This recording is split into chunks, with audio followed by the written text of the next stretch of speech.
How does conscious breathwork actually affect the nervous system? The breath is one of the only things that we have that allows us to override the stress response and switch back to parasympathetic rest and digest response. How do you define life purpose? I think for me, it was discovering that by not only practicing breath work, by understanding the benefit of the practice. And in that instant, I remember after my first breathwork session, I knew that this was what I was going to be doing at some point in my life. Hi friends, welcome back to Live with Purpose. This is a place where each and every week we share powerful tools to help you live more mindful and also intentional life. Today we are diving into an amazing topic, breathwork. We are all constantly rushing and running and doing our to-do lists and accomplishing all our tasks, but we forget to do something very important, breathe. So if you're searching for ways to calm your nervous system, regulate stress, and feel more grounded, this episode is for you. Today we explore how breathwork works directly with our nervous system, helping our brain and body feel safe so it can release stored stress and access calm. Breathwork and transformational coach Robert Bahedry joins us today to break down the science behind breathwork and nervous system regulation. We discuss how ancient breathing practices align with modern neuroscience, why gentleness and safety are essential for lasting change, and how conscious breathing can shift anxiety, overwhelm, and chronic stress one breath at a time. In this episode, you'll learn how breathwork calms our nervous system, the science behind breathwork, emotional release, and nervous system regulation, and how to feel safer, calmer, and more grounded in your everyday life. Today we have a great guest. He's a breathwork and transformational coach here based in Los Angeles. So help me welcome Robert Bahedry. Robert, so great to have you here. Thank you so much for having me. I'm honored. I'm honored to be here with you. Robert Bahedry is a Los Angeles-based breathwork and transformational coach who helps people regulate their nervous system, release anxiety and stress, improve sleep, and reconnect with their inner wisdom. For almost 2 decades, he has guided thousands of clients across the United States and internationally through deep personal transformation using breath as a gateway to healing. Through intentional breathwork, Robert helps our brain and body experience safety first, allowing the mind to settle and healing to naturally emerge.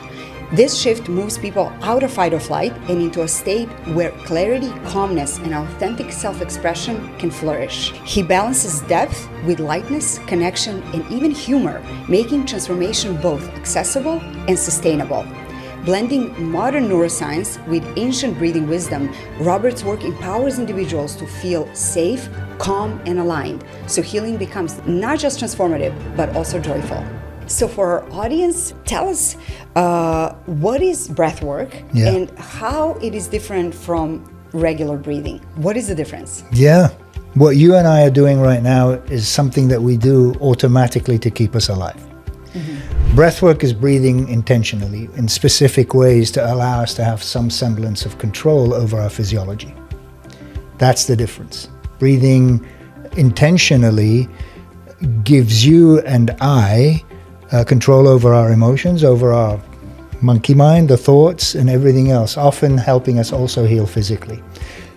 In that process, it helps us strengthen our spiritual connection as well. So it is a spiritual practice that activates our natural healing ability, physically, emotionally, mentally, and spiritually. That's what breathwork is all about.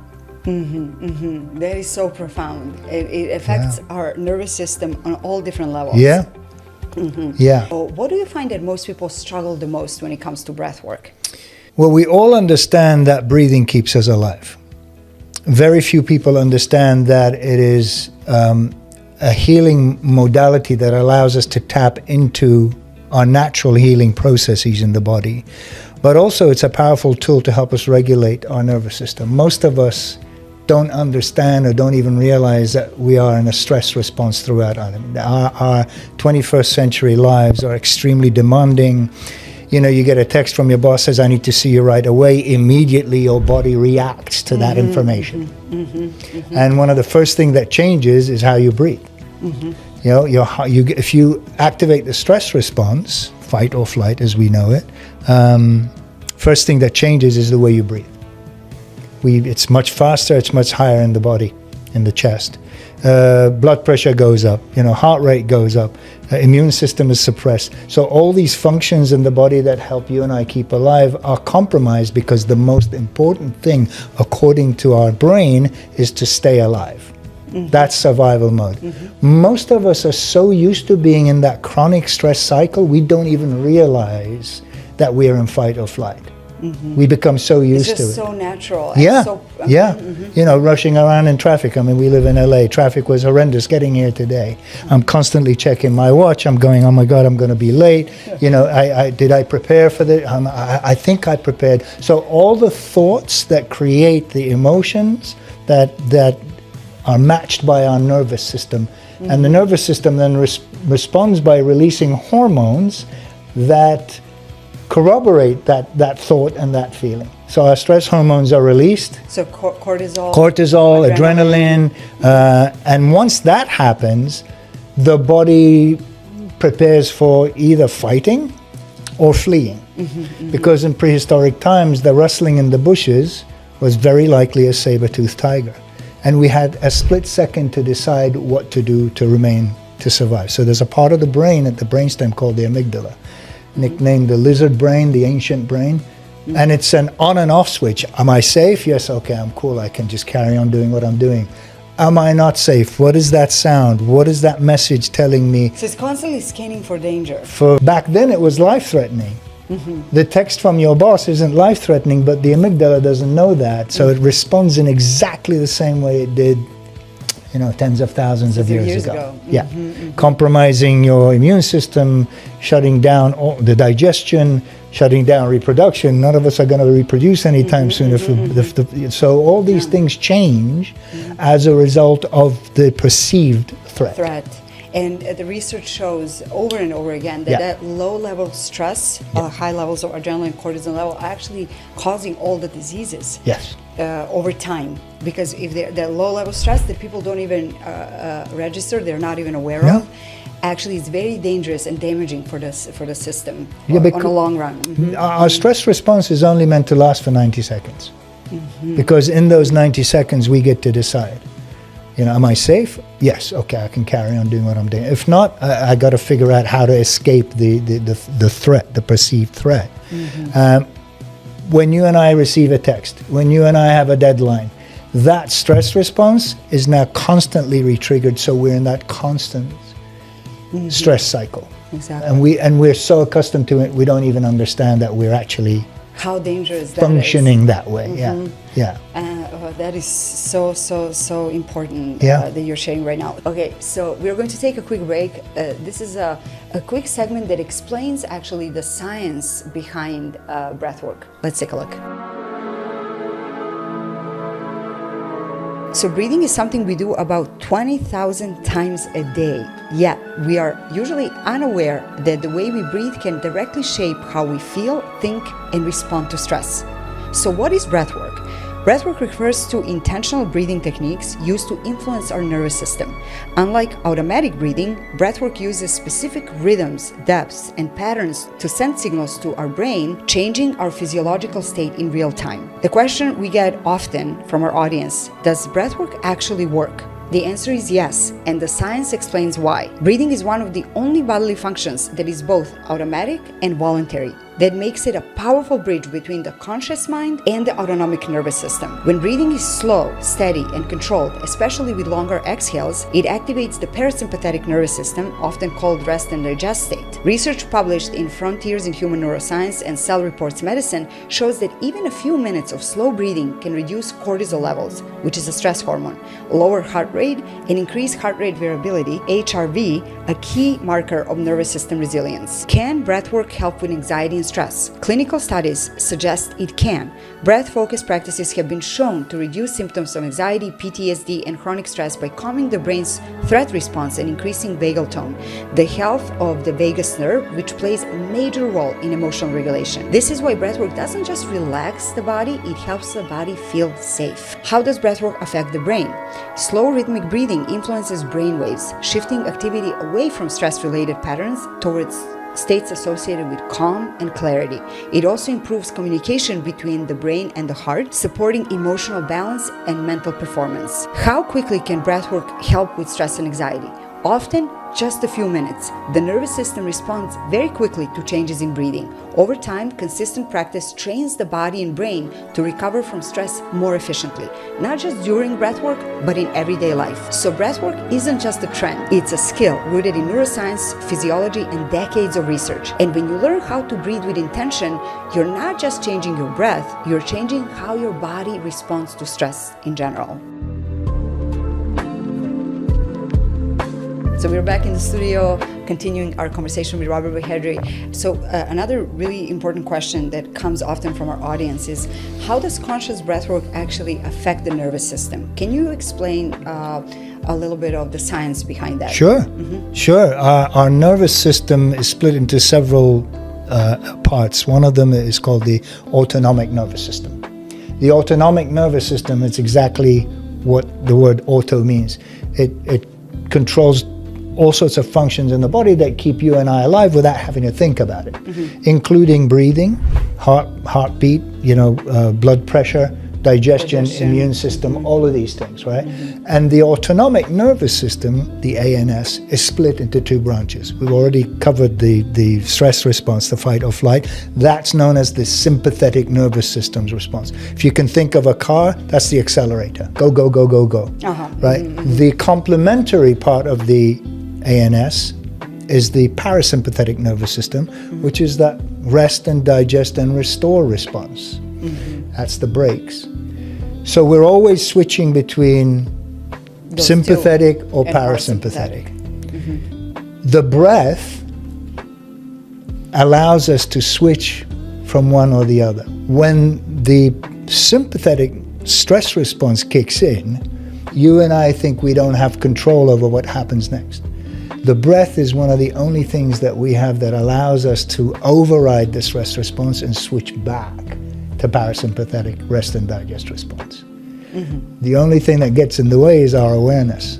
So when you and I are activated, when the nervous system is activated and we are in fight or flight, my and your awareness will allow us to go, wait, that's not life-threatening. Here's what I'm going to do to bring me back to homeostasis, to my natural state of well-being. I'm going to do this breathing technique, that breathing technique, the other breathing technique to shift from fight or flight to rest or digest. That's how the breath allows you and I to have control over our physiology. It is so profound. I just want to highlight this, what you just said for our audience, because breathing is one of the rare bodily functions that are also automatic and also voluntary. Yeah. So it's usually happening below our conscious awareness. We don't really think about breathing. And then when you start practicing yoga or breath work, you can actually voluntarily influence the way that you breathe, which is very powerful. When you, with your awareness, when you understand it's just a text message, you calm down, you change your breathing pattern, and your entire physiology changes. So it is actually so much more powerful and helpful than it just seems. I know that a lot of people say, oh, breathwork, how is that going to help me? Even I used to teach yoga, and I had students come to asana, yoga poses class, and I would teach a little bit of alternate nostril breathing, or ujjayi, and I had students who were telling me, I just cannot do the breath. I'm too anxious. I just cannot do it. And there is also a mindset, how everything starts with what you think. If you think you can't, you can't. You cannot. But if you think you can, and maybe give it a chance. So it's unbelievable. People also almost have a resistance towards, like, oh, there is no way that I can sit and calm down and breathe. That is never going to help me. Like, they're literally dismissing the breath work as people who actually come to yoga class. So then I was thinking, oh my God, what do other people who don't even practice yoga, what do they think about breath? It came to my awareness that people need more information about the breath work, so it can help them practice these things. And like anything else, the more that you practice, the more that you do it, it easier becomes, because the brain works as a pattern recognition. So the more that you do, the more skillful you'll be to do it better and better. So and so this is the next question. So you talk about in your work You talk about the body and brain needing to feel safe first. That Yeah. is literally the first stepping stone. So what does that actually mean, and how do you create that safety for your clients in your sessions? Well, we'll start by explaining how we cannot intellectualize healing. You know, what the brain does, and if the body cannot heal if it doesn't feel safe. Our mind says, I feel, I'm safe, nothing's going on. That text isn't a threat, or that email isn't a threat, or whatever it is. But if the physical body doesn't feel it, there's no pathway to healing. There's no pathway to releasing whatever emotional trauma we've been holding on to it at a subconscious level that is triggering the response, this fight or flight response. So if you and I do not train the body to feel safe, doesn't matter what the mind says, because the body has to feel safe first for us to... So you basically need to access the subconscious mind in order to... And absolutely. Absolutely. This is what I understood in my students, because consciously, if you feel threatened and you're consciously in arousal state, 5% of a conscious mind that says calm down and breathe, it seems like a joke. So that's what they were talking. So how do we influence the subconscious and create safety? So one of the most important things that meditation teaches us, which is breathwork is a meditation practice that activates your healing abilities, is calming the mind to the point that allows us to access the subconscious mind by slowing the brain activity down. We have 5 brainwave activities, from gamma all the way to delta. Delta is the sleep. You and I, when we go to sleep, we drop into where the brain waves are so slow, they're called delta brainwaves. We function in beta. Exactly. Beta is our day-to-day, like running around doing things. The next 2 in between beta and delta are alpha and theta. Alpha is that very calm, very creative, open-minded space. Theta is where you and I have access to the subconscious mind. It's that not awake, not asleep state. It's those last 8 minutes before we go to sleep. It's those first 8-10 minutes when we wake up, when we're kind of here, but we're not here. Many of the breathing techniques that were developed and exercised by mystics and yogis and Buddhist monks for thousands of years shift brainwave patterns to theta state, allowing us... It's the gap, it's the bridge between the conscious and the subconscious. And you started this episode by saying our life experience is dictated by our behaviors. What dictates our behaviors? It's our beliefs. Basically, you and I show up with programming as adults that at the subconscious level, which is where all our beliefs live, 95% of the mind operates at the subconscious. And all our actions are dictated by our beliefs. When I tell people most of your beliefs you downloaded when you were a child, and they go, well, how does that happen? I go, because between birth and about 7 or 8 years old, the subconscious is you're really in theta open. state. Children between birth and 7 or 8 are in theta state. So when we joke as parents going, oh, my kid's like a sponge, they are literally Like a describing sponge. what's happening. So my parents' beliefs around money become my beliefs. Exactly. My teacher's beliefs around stop talking, raise your hand, ask permission to speak, because we're not allowed to talk without that. It's like now clearly I have nothing important to say. So people 30 years later, they're waiting for the permission to speak.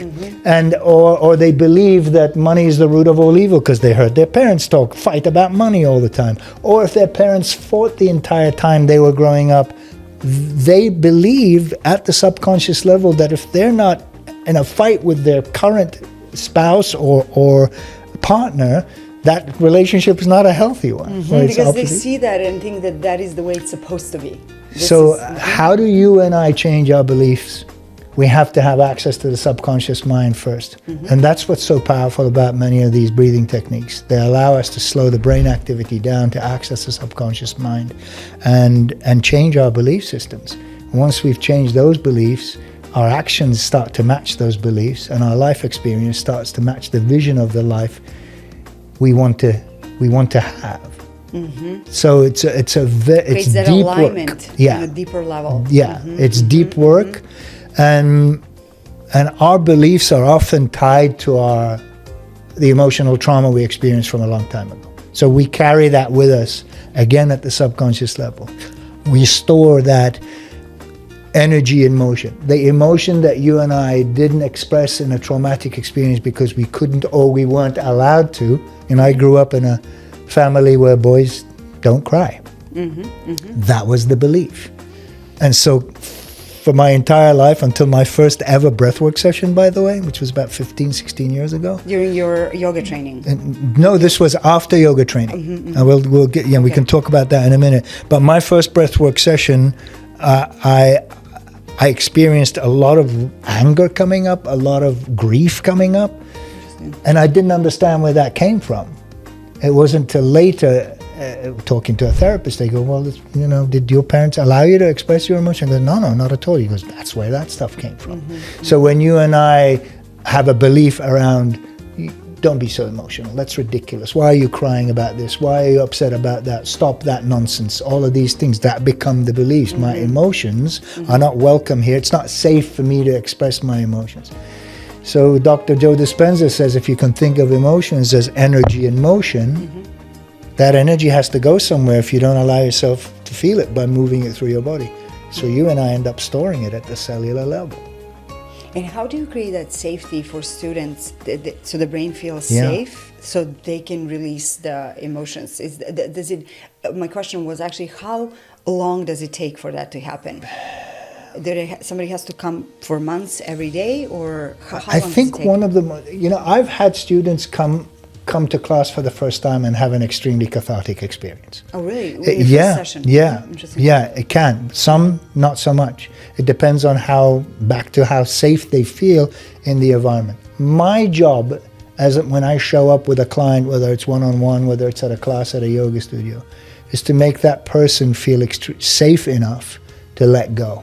And I do that by letting them understand that part of the practice today is for you to trust your inner wisdom, your inner guidance, to surrender control to that higher wisdom. You and I have this intelligence that works through us, that knows what you and I need at any given moment. Especially if you show up to do a breathwork session, it's a healing session.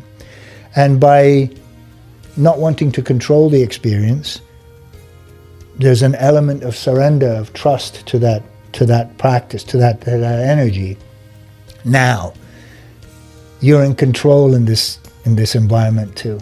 I think it's really important for me to explain to people when they show up to a breathwork practice, to know that we're going to take you to the edge of your trauma, but you get to decide how much further you go.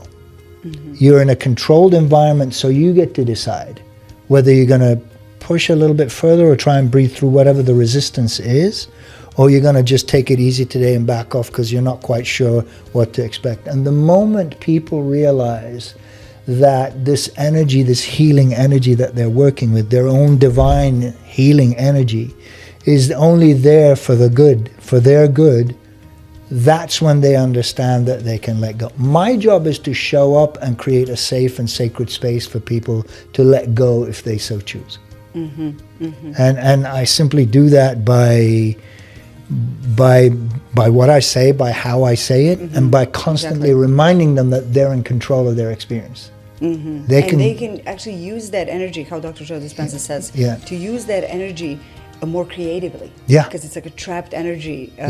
So you can use in more productive ways, or something that serves them. You and I came on this earthly journey to express our creativity. And there's no way you and I can access that creative energy if we're in fight or flight. It's only when our nervous system is regulated and we're in that alpha theta state that we have actually access to our creative energy.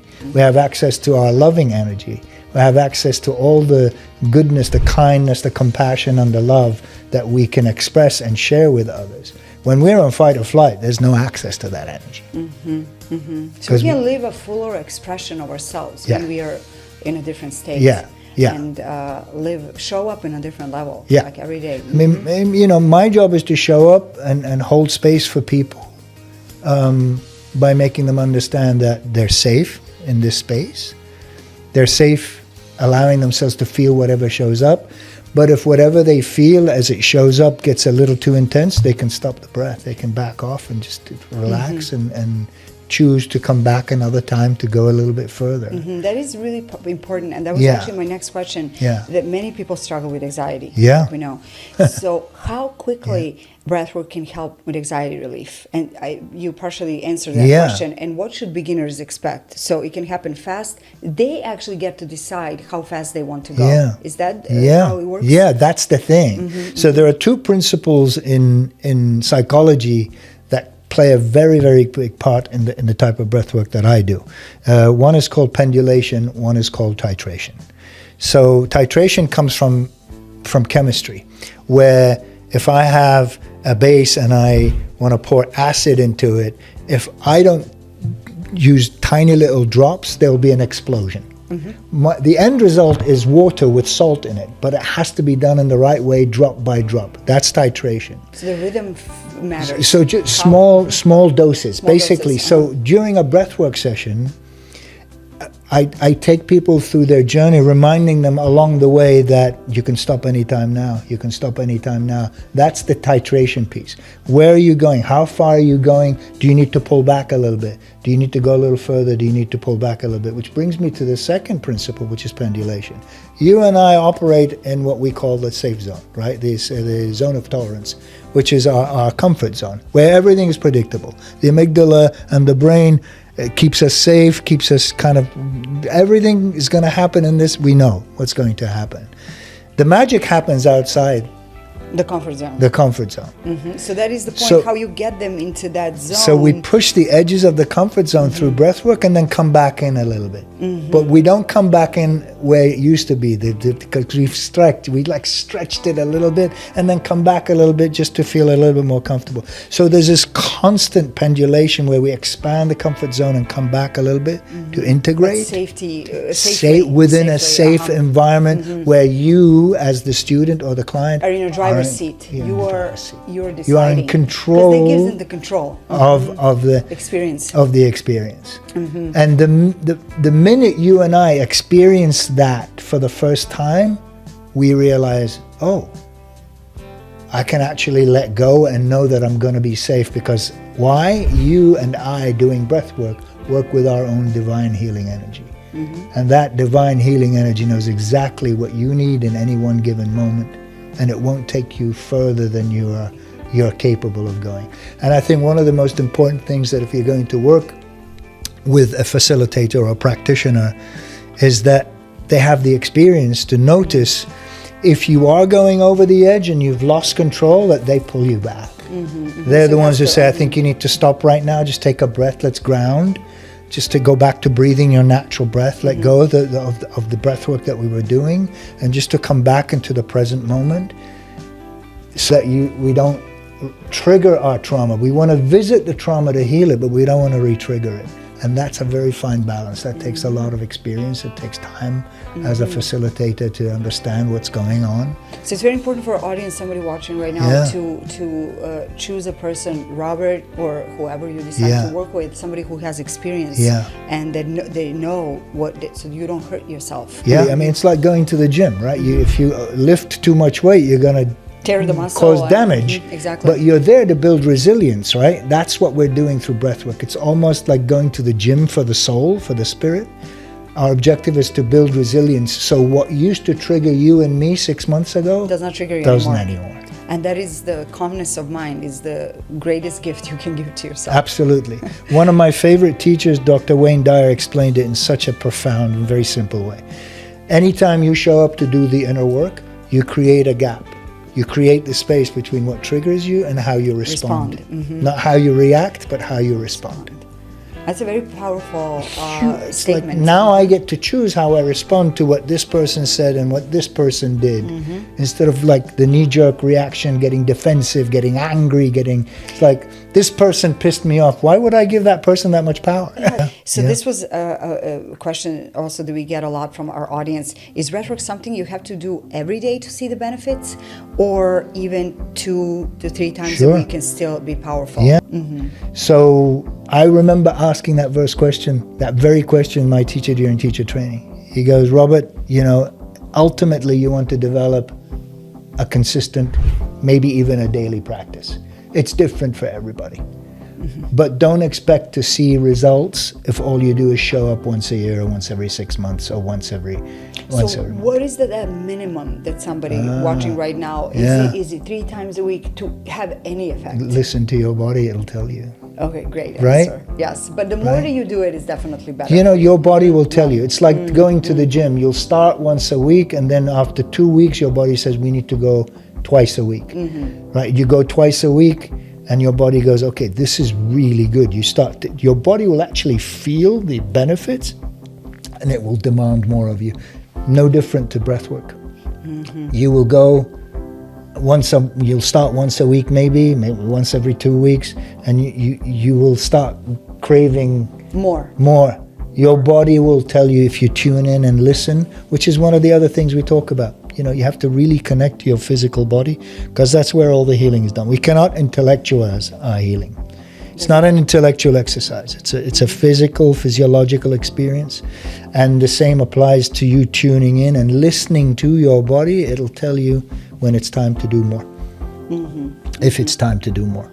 Yeah. So really quick, I have already heard the voices from our audience. Why is not intellectual? Because whatever is intellectual is on your conscious level, and like Robert explained earlier, all the behavior is driven by the subconscious. So these are programs that have been recorded when you were a 2-year-old baby. You have no conscious awareness, but it shows up as a certain behavior or a problem with relationships or romantic relationships. So we have to go beyond the intellectual mind and to tap into the subconscious in order to rewire the brain and our behavior ultimately. So it's a process. So also have patience with yourself. You know, we are driven to expect, you know, results right away, but it is a process. And be gentle with yourself, be patient, and you will have enormous benefits after doing this work. I mean, as a yoga instructor, you know, it's called a yoga practice for a reason. Breath work, meditation, whatever else you choose to do, Tai Chi, Qigong, whatever. It's a practice. There'll be days when you'll show up and you'll feel absolutely amazing during and after. And there'll be days you don't even want to get in the car to go to the place wherever you're doing what you're doing. Or you know, you just like, and those are the days, by the way, those are the days when you know you need to show up for yourself. The amount of resistance you feel to doing the work is directly proportional to the level of healing that is available to you. That really counts. Because what you're doing is you're teaching your nervous system that you're not going to quit. Exactly. You're actually teaching your own subconscious mind that you are a winner, that you are serious, that you really care.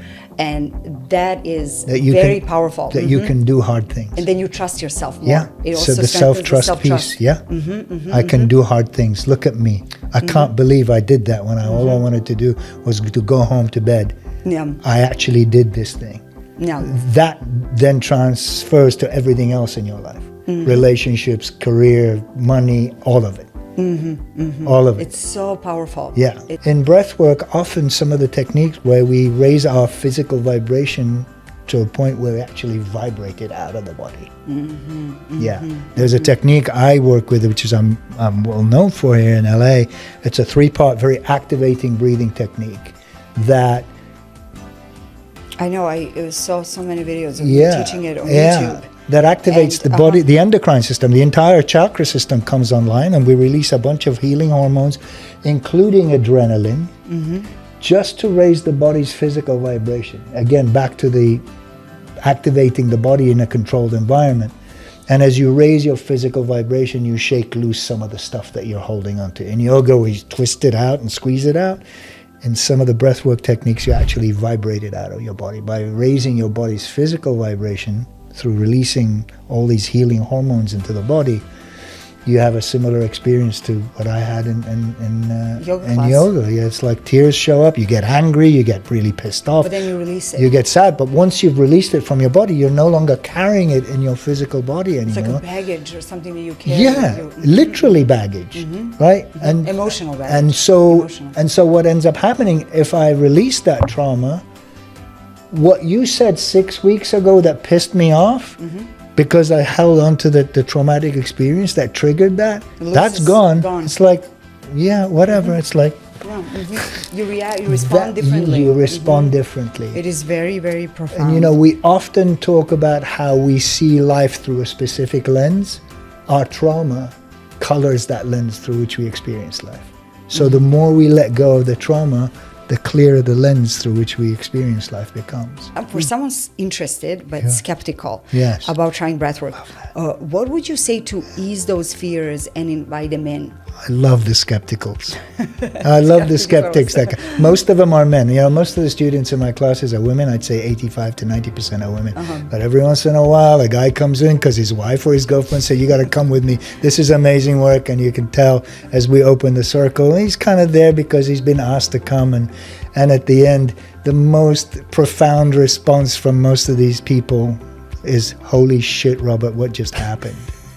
You know, it's and you know, it's really explaining to people that the same energy that created you heals you. So you're tapping into your own divine healing energy. So things may get uncomfortable, but no harm can ever come to you. And of course, you are in control. That's how people feel safe in the classroom and in these sessions, making sure they understand fully that things can get uncomfortable, and if they get to the point where it's like, okay, I don't need to be feeling like this right now, you can stop anytime you want. That is very helpful. Do you know what I'm saying? So explaining to people that there's no outside force at work here. Something that you must do, that you're forced. This is no you. Forcing. It's safety and alignment and allowing yourself to get there in time. Yeah. So no forcing, no pressure. And it's your own healing energy. It's your own divine healing energy that you're activating. And will not hurt you. No. It will not hurt you. Yeah. No. It's That's really important to explain and to reinforce. Yeah. So how do you define life purpose? What would you say? Wow. Anything that comes to mind. It can be super simple. I think for me it was discovering that by not only practicing breath work, by understanding the benefit of the practice. And in that instant, I remember after my first breathwork session, I knew that this was what I was going to be doing at some point in my life. So I immediately signed up for teacher training. It took a year to become fully certified and trained here in Los Angeles. And then the fear kicked in. Who am I? Who am I to start holding space for people, to help people heal? And that's where things changed. I'm not here to heal my students and my clients. I'm here to help them reveal the healer within. You and I are healers. We are all healers. People will go, wait, how does that work? And I'll go, well, if you cut your finger, in 3 weeks that cut is gone. Body's healing itself. So you know, and I know that physically we trust there's an intelligence in the body, right? That knows exactly what to do to heal itself. If it's a bruise from banging the coffee table or a fractured bone, after a while that's all healed itself. That same healing intelligence, you can work with it to heal emotionally, mentally, and spiritually. That's what we're working with. So that's what's so powerful about fully committing and surrendering to your own healing powers. And the breath reveals that to you in an instant. It doesn't take long for you to go, holy crap. The truth just The comes truth, out. like, The truth and so comes anytime you align with something that makes you go, holy crap, has to be in alignment. I mean, you use the word alignment a lot today. And the moment you realize that, yes, this is exactly what I was meant to do on this earth. That's why I was put on this earth to do. That is the So that is purpose. To me, it's when you get up every day looking forward to helping people heal by showing them that they are the healer within, and they have to trust that healing, that power within them. Hey, and listen, if I can help you breathe a certain way, you will discover that for yourself, so you won't need me anymore. At some point, you will cultivate a daily practice of your own and continue on this journey. There's no destination, so continuing to do the work Wonderful. allows you to live from a higher vibrational frequency, aligning with the vision of the life you want to have. This is where we started in the beginning, and I want our audience to, there is a lot of people doing the research. We get a lot of questions from audience about the breath work. Yes. And this is so important, because most of us, when we want to achieve these goals and all these things that we want in our lives, we just keep pushing and forcing more and doing more. Yeah. And without first aligning ourselves. So breathwork allows us to align our instrument first, so every action we take is more effective. That's another, a really powerful part of. So the breath allows you, and bottom line, it allows you to control your physiology, have some semblance of control over your emotions, over your thoughts, especially if they start racing and you're like going monkey mind down that rabbit hole. Yeah. I always ask this my guests: if you can send a message that every person in the world receives, what would it say? Pause and choose your response. If someone or something happens around you that starts to boil your blood, so pause and maybe take a breath. Take a pause by taking a nice breath, and then allow yourself to choose your response. It's a practice, remember, but that's the most powerful thing. Don't give away your power to someone else. Giving them the power to aggravate you and upset you by something they said or did, that's too much power. So outsourcing power. Yeah, pause, take a breath, choose your response. Wonderful, so wonderful. And if somebody is interested in taking your class, trying the breath work, what is the website where they can find you? The easiest way to reach out to me is through the website. It's breathewithrobert.com. We'll put it down. Yeah, breathewithrobert.com. I'm on Instagram @breathewithrobert.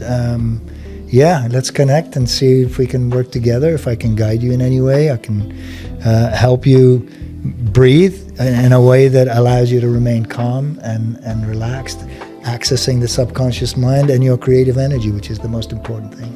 This is the biggest gift you can give to yourself. Absolutely. Because unprocessed creativity is not benign. It metastasizes. It literally makes you and me sick. It's very important. It's really, really important. For many reasons, but also your health. Thank you so much, Robert, for sharing your wisdom. This is so important, and we as humans, we have this amazing nervous system that digests our food and regulates blood pressure and breathe and does all these things, and we have no conscious awareness how that happens, and I find that very fascinating. So I'm very, very fortunate. I feel very blessed that I get to do this, and I'm really thankful for you for having me on the show today. Thank you so much for sharing this with us. Absolutely. And sharing your wisdom and your pleasure. Amazing personality and knowledge. We are so grateful for you. Thank you. Thank you. So we're going to take a quick break. Robert gives you a really simple breathing exercise that you can do at home right now, right after this episode. So let's take a look. So we'll take a minute to practice the 4-7-8 breath. It's one of the most important calming breathing techniques for a couple of reasons. 4-7-8 is breathe in for a count of 4, do a breath hold for a count of 7, and then exhale slowly for a count of 8. Anytime the exhale is longer than the inhale, we activate the parasympathetic nervous system's rest and digest response through the vagus nerve, the activation of the vagus nerve. Same thing happens with a breath hold. So the 4-7-8 breath does both. We add a breath hold and we extend the exhale to allow you to regulate your nervous system. If you're feeling frazzled, if you're feeling tired, if you're feeling brain fog, and this is extremely powerful also to help you go to sleep at night. If you're like laying in bed staring at the ceiling and can't go to sleep, the 4-7-8 breath will really help in that too. So we'll begin with a centering, grounding meditation, just taking a moment to kind of feel wherever you are seated. If you're seated cross-legged, great. If you're sitting in a chair, that's fine too. And just close your eyes. And taking a moment to connect to your natural breath in and out through your nose. And to be fully present. Using your breath to connect to your body, allowing you to be here now in this present moment. And the next thing I'd like you to do is to feel the contact between your body and where you are seated. So if you're in a chair, feel your bottom against the chair, feel your back against the back of the chair. If you're seated again in a chair, feel your feet. So kind of move your feet, slide them around left and right, a little bit shuffling around just to feel the earth beneath you and the support. And we'll begin with a couple of cleansing breaths here. Nice, slow, deep inhale in through your nose. And open your mouth, sigh it out. We'll do that again. Big breath in through the nose. Fill up the belly. Fill up the chest, the side ribs. Fill up the back body. Open your mouth. Exhale. Let something go. One more. Let's do one more for luck. Big breath in through the nose. Open your mouth. Sigh it out. And so once again, the 4-7-8 breath is inhale for a count of 4. I will guide you through it. We will hold for a count of 7. And then exhale slowly for a count of 8. The challenge in extending the exhale is often, how do I do that? You can do it 2 ways. You can purse your lips like you're blowing out a candle to slow the exhale down. Or if you've practiced yoga before and you can do Ujjayi breath, that constriction of the neck that allows you to exhale more slowly. That's the objective. So as you sit, you can keep your eyes closed, or if you prefer to have a soft gaze, just open your eyes slightly and just focusing on something in front of you. And we will begin. We'll do maybe 7 or 8 rounds here. So follow along with me. Inhale, 2, 3, 4.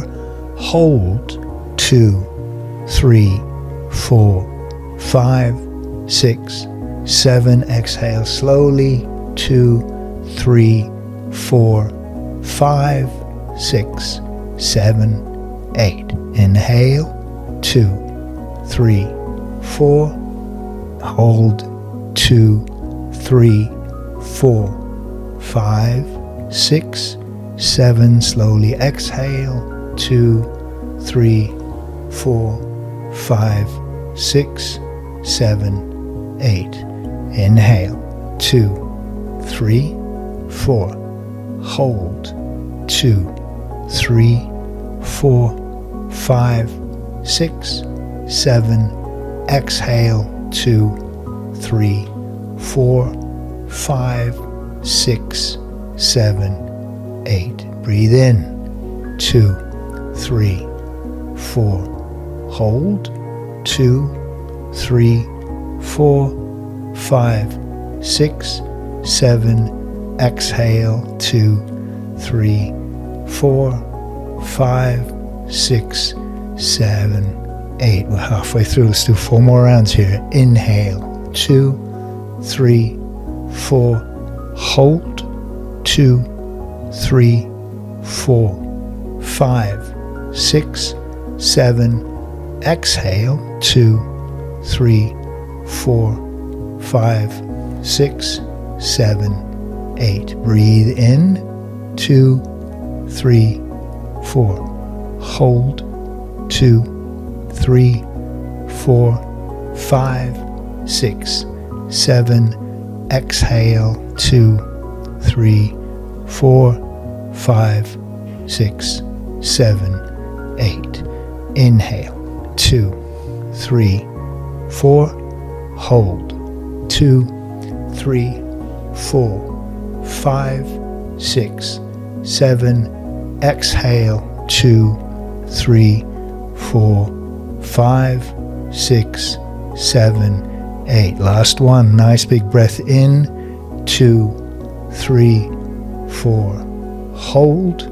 2, 3, 4, 5, 6, 7. Slowly exhale. 2, 3, 4, 5, 6, 7, 8. Take a nice big inhale in through the nose. Open your mouth, sigh it out. And just pause here and notice how you're feeling. Thank you so much for tuning in. This was such a great episode, packed with really important stuff, and we keep getting these questions from our audience about breath work and how does it work. So I really hope that this episode answered these questions for you so you can feel safe to step into your power and conquer your breathing and achieve all your goals and desires. Thanks so much for tuning in. Have an amazing, great week, productive, and live with intention. Don't forget to breathe. We'll see you next time.